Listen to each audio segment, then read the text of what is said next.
Dankuni Siddiqia senior মাদ্রাসা প্রাঙ্গণে অনুষ্ঠিত হয়ে গেল হুগলি জেলা মাদ্রাসা শিক্ষক শিক্ষাকর্মী সমিতির ত্রিবার্ষিক সম্মেলন 17তম, এবং সেই সম্মেলন দেখতে পাচ্ছেন এখনো কিন্তু শেষ একেবারে দুয়ার মজলিসের মধ্য দিয়ে সেই অনুষ্ঠান সমাপ্তির পথে।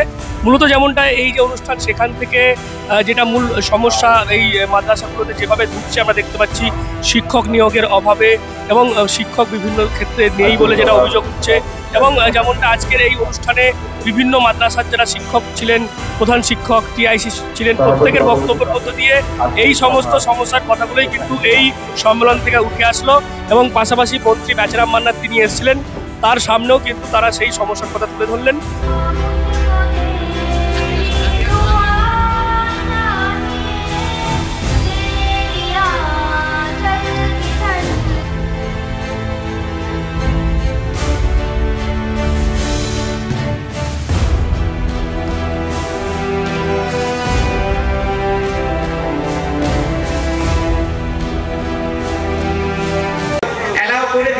সৃষ্টি করেছে, ফলে যারা ইনসিং বিএড আছে তারা করেছে কেস, আবার যারা বিএড আছে ওই তারিখগুলো তারা ফেসবুক কেস করে দিয়েছে।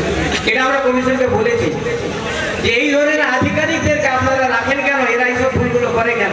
তাহলে বলে তো জটিলতা পাকাচ্ছে। আমাদের তো মনে হচ্ছে যে এই চাকরি বাকরি যাতে ছেলেপুলেরা না পায় সেই ব্যবস্থাটা পরোক্ষভাবে এরা করছেন। এটা করলে কিন্তু আমরা চুপ থাকবো না। আরেকটা বিষয়ের কথা বলবো যে নেগেটিভ মার্ক, এনসিটি রুলেতে নেগেটিভ মার্ক নেই, তাহলে সেই নেগেটিভ মার্ক কেন বিজ্ঞাপনের মধ্যে রাখা হলো, আবার পরবর্তী পর্যায়ে ফের তুলে দেওয়া হলো? তাহলে কেস করবে না? যারা নেগেটিভ মার্কের ভয়ে গোল মানলো না, তারা বলবে তো নেগেটিভ মার্ক আগে উঠে গেলে তাহলে আমরা তো আরো নাম্বার পেতাম আর কি। ফলে এই যে জটিলতা করে কেসগুলো করছে আর কি, এগুলো আমাদের বিস্তারিত আলোচনা হয়েছে, ডেপুটেশন আমরা আলোচনা করেছি।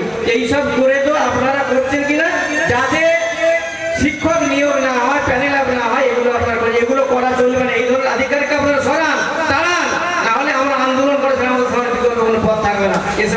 দেখুন, আজকে আমাদের হুগলি জেলা মাদ্রাসা শিক্ষক এবং শিক্ষাকর্মীর ত্রিবার্ষিক 17তম সম্মেলন আমাদের এই ডানকুনি সিদ্দিকিয়া কোরআনিয়া মাদ্রাসার অনুষ্ঠিত হল। আমি এটুকু বলতে পারি যে মাদ্রাসা শিক্ষার ক্ষেত্রে শিক্ষকদের ভূমিকা আজকে অনস্বীকার্য হয়ে উঠেছে, এবং শিক্ষকদের এই সংগঠিত শক্তি মাদ্রাসা শিক্ষাকে আরো বেশি আগিয়ে নিয়ে যাবে। এবং আমরা নিজেও শিক্ষক কর্মীদের পাশে দাঁড়াবার অঙ্গীকার করেছি।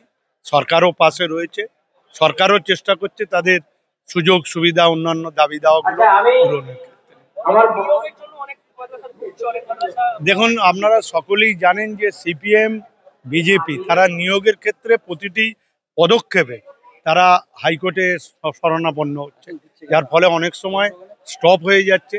আমরা জানি যে প্রতিটি মাদ্রাসায় প্রায় 30% মতো শিক্ষককর্মী কম আছে, কিন্তু দুর্ভাগ্য বিজেপি সিপিএম এরা সাধারণ মানুষের কথা না বুঝে তারা হাইকোর্টে যাচ্ছে, বিভিন্ন রকমভাবে বাধার সৃষ্টি করছে। কিন্তু এত বাধা সত্ত্বেও কিছুই তারা করতে পারবে না। কালের নিয়মে মাদ্রাসা শিক্ষা এগিয়ে যাবে এবং আরো বেশি শক্তিশালী। Introducing Dental Rehab and Aesthetic and Unit of Haji Medical.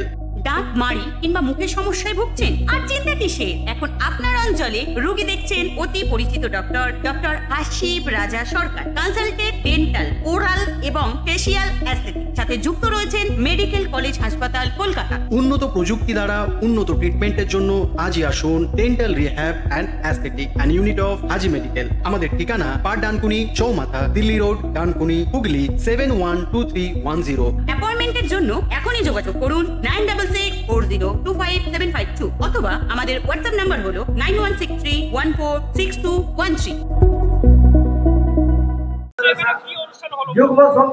মাদ্রাসা শিক্ষক শিক্ষাকর্মী সমিতির হুগলি জেলা শাখার 17তম ত্রিবার্ষিক জেলা সম্মেলন আজকের এই ডানকুনি সিদ্দিকিয়া সিনিয়র মাদ্রাসা প্রাঙ্গণে অনুষ্ঠিত হচ্ছে। এই উপলক্ষে এই জেলার বিভিন্ন মাদ্রাসা থেকে শিক্ষক শিক্ষিকা শিক্ষাকর্মী প্রতিনিধি বন্ধুরা উপস্থিত হয়েছেন। মূলত এখানে মাদ্রাসা শিক্ষা ব্যবস্থার যে সমস্ত সমস্যা আছে, মাদ্রাসা শিক্ষকদের যে সমস্ত সমস্যা আছে তাদের কর্মময় জীবনের ক্ষেত্রে, সেইগুলো যাতে সমাধানের জন্য তার রূপরেখা তৈরি হয়, যেগুলো আমরা সরকারকে আমরা অবগত করাই, যার পরিপ্রেক্ষিতে সরকারকে আমরা বিভিন্ন সিদ্ধান্ত নিতে অনুরোধ করি।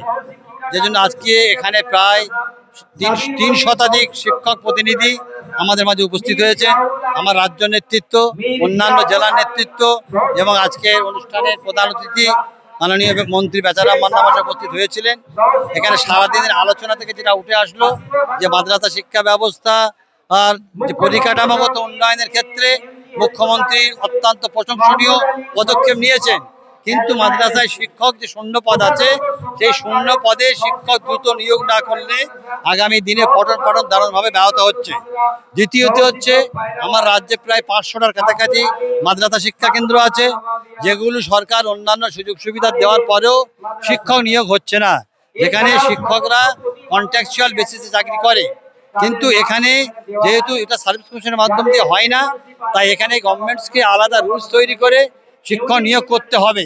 তাহলে দুটো উপকার হবে, একটা হচ্ছে এখানে লক্ষ লক্ষ ছেলেমেয়েরা লেখাপড়া করছে, তারা যেমন তাদের লেখাপড়া শেষ করতে পারবে, অপরদিকে বহু বেকার ছেলের কর্মসংস্থান হবে। তো আজকে আমি রাজ্য সরকারের কাছে, মাননীয় মুখ্যমন্ত্রীর কাছে হুগলি জেলার এই হাজারো হাজারো শিক্ষকদের পক্ষ থেকে বিনীতভাবে আবেদন করছি, আপনার এই উন্নয়নের সাথে সাথে এই রাজ্যের সার্বিক উন্নয়নের সাথে সাথে মাদ্রাসা শিক্ষা ব্যবস্থার যে সমস্যাগুলো আছে সেগুলি সমাধান করেন, তাহলে এই সংস্থা আরো এগিয়ে যাবে। এবং আজকে শিক্ষকরা রাজ্য সরকারের উন্নয়নমূলক কর্মকাণ্ডের সঙ্গে যুক্ত আছে। আগামী দিনেও মাননীয় মুখ্যমন্ত্রীর বিভিন্ন ধরনের উন্নয়নমূলক কর্মকাণ্ডের সঙ্গে যুক্ত থেকে মাদ্রাসা শিক্ষা ব্যবস্থা তথা পিছিয়ে পড়া সম্প্রদায়ের আর্থিক অবস্থার উন্নয়ন, তাদের সোশ্যাল উন্নয়ন, তাদের এডুকেশনাল উন্নয়নের ক্ষেত্রে একটা অর্থবহ ভূমিকা পালন করবে। এবং মন্ত্রী বেচারাম মান্না যেমনটা আশ্বাস দিলেন যে রাজ্য সরকার এই সমস্ত সমস্যার সমাধান করার জন্য যথেষ্ট সচেষ্ট।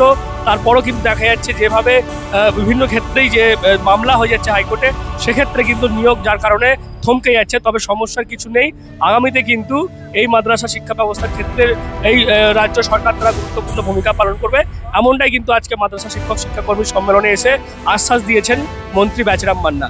আপনারা কি বলবেন এই বিষয় নিয়ে অবশ্যই কমেন্ট করুন কমেন্ট বক্সে। আর এরকম আরও খবর পেতে নজর রাখবেন ডিএনএন বাংলায়। ডিএনএন বাংলা সবার মনে সবার ফোনে।